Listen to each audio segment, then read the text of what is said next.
Suppose இந்த எலக்ஷன்ல டிஎம்கேவ தோற்கடிச்சு TVK ஜெயிச்சுட்டாங்க அப்படின்னா, டிஎம்கேவுக்கும், டிவிகேவுக்கும் ஒரு கான்வர்சேஷன் நடந்தா, அது இப்படிதான் இருக்கும் அப்படின்னு ஒரு காமெடிக்காக தான் இந்த கிளிப்ப போட்டிருக்கிறேன். பார்த்தவங்களுக்குமே சிரிப்பு தான் வரும். லட்சியத்தை நிறைவேற்றுவாங்க. என்னங்க லட்சியம்? அட அம்மனை கல்யாணம் பண்ணதான் அரசியலுக்கு வந்தீங்க? அதாருங்க எங்க லட்சியமே. ஏங்க அப்போ தொகுதிக்கு ஒண்ணு நல்லது பண்ண மாட்டீங்களா? யார பார்த்து என்ன கேள்வி கேட்கிற? தொகுதிக்கு நாங்க எதுக்கு நல்லது பண்ணணும்? 1947 இந்தியாவுக்கு சுதந்திரம் வந்தது. இது வரைக்கும் எத்தனை எலெக்ஷன் நடந்திருக்கு? ஜெயிச்ச ஊரை நல்லது பண்ணிருக்கானா? நாங்க மட்டும் பண்ணதுக்கு என்ன இழுத்து வாங்கினா?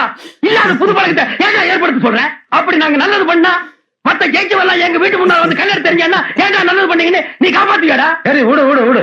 என்ன வார்த்தை காட்டாண்டாம? ஏடா வழக்கம் போல தொகுதிக்கு ஒண்ணும் பண்ண வேண்டாமாப்பா.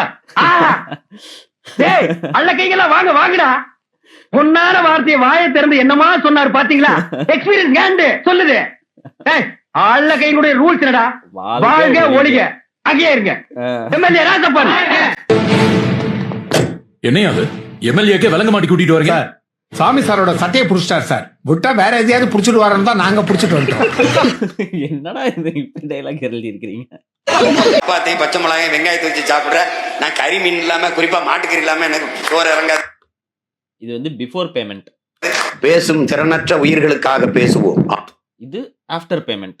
ஆடும் மாடும் அற்ப உயிர்கள் அல்ல நம்ம அருமை செல்வங்கள். ஒன்னு சாலையில அந்த ஓரத்துல நில்லு, இல்ல இந்த ஓரத்துல நில்லு.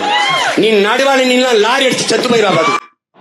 என் பிள்ளைங்க என் மையங்க 2 பேரும் ஆங்கில வழியில படிக்கிறாங்க. நான் அவமானப்படுறேன். பள்ளிக்கூடம் இல்ல படிக்க, என் பிள்ளைய தமிழ் படிக்க பள்ளிக்கூடம் இல்ல. வீட்டுல நாங்க பேசி பேசி என் பிள்ளைகளுக்கு தமிழ் கற்பிக்க. 3 வயசு 5 வயசு குழந்தை உச்சி கொட்டி கேட்கும். அப்புறம் 30 வயசுல இருக்கிற தடிமாடு மாதிரி இருக்கிறவங்க இந்த கதையை கேட்டு நம்பிக்கொண்டு ஒருவர் பக்கம் இருக்கிறோம்னு சொன்னா அறிவு வளர்ந்திருக்கா வளரலையா? இருந்தா அவங்க ஏன் அங்க இருக்க போறாங்க? உசுர கொடுப்போம்ல. கேட்டல பார்த்தல புரியுதா? சிங்கத்துக்கு உடம்பு சரியில்லைங்க. நீ குரல் கொடுத்ததுக்கே இத்தனை அடி உழுகுதே, நான் குரல் கொடுத்தா இத்தனை அடி உழும் தெரியுமா? இந்த சவால் விடுறது செங்கல் பிரிக்கிற வேலையெல்லாம் இங்க வேண்டாம். எஸ்ஐ தானே ஓட்டு வீட்டுல உட்காந்துட்டு இருப்பான். ஓட்ட பிரிச்சு இறங்கி அவனை போட்டலாம் நினைச்சு வந்தியா? சொந்த ஊருக்காரவன் இங்க நிக்கிறவங்க அந்த மஞ்சபனின்னு சிவனேன்னு நிக்கிறாரு. ஒரு சித்தப்பன் பெரியப்பன் அண்ணன் தம்பின்னு எல்லாம் பங்காளிங்கவன். என் இமையில இருந்து ஒரு முடி விழுந்தா கூட உன் கண்ணுல கத்தி எடுத்து சோர்வீர் வாழவா. ஒழுங்கா பொத்திக்கிட்டு கையெழுத்து போட்டு போயிட்டே அண்ணா.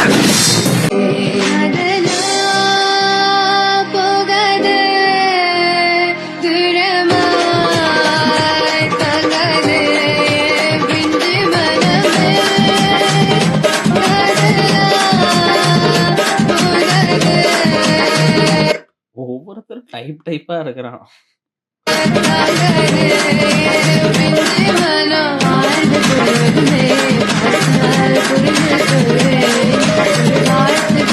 உண்மையாலுமே இவனுங்களாம் இது நல்லா இருக்குதுன்னு பண்றானுங்களா இல்ல நம்மள கடுப்பு ஏத்துறதுக்காக பண்றானுங்களான்னு தெரியல.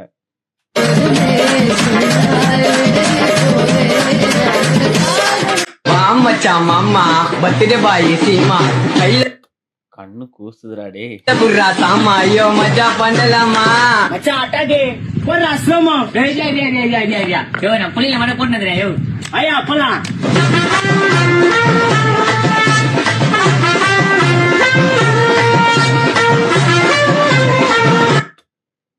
எனக்கு தெரியல இந்த புள்ளிங்க வயசுலாம் எப்பயுமே ஜாலியா இருப்பாங்களா இல்ல ஜாலியா இருக்கிற மாதிரி அவங்களே காமிச்சுக்கிறாங்களா?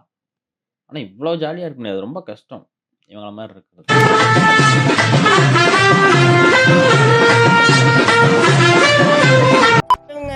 சின்ன சேனலுக்கு எதா இருந்தாலும் அது கொஞ்சம் ஆதரவு கொடுங்க. உங்க பொண்ணான கையை கொண்டு அந்த பெல்ல தட்டிடுங்க. அவங்களுக்கு சப்ஸ்கிரைபர் 5-10 ஏறுனா அவங்க மனசு சந்தோஷப்படும். அவங்க வீடியோவும் பாருங்க.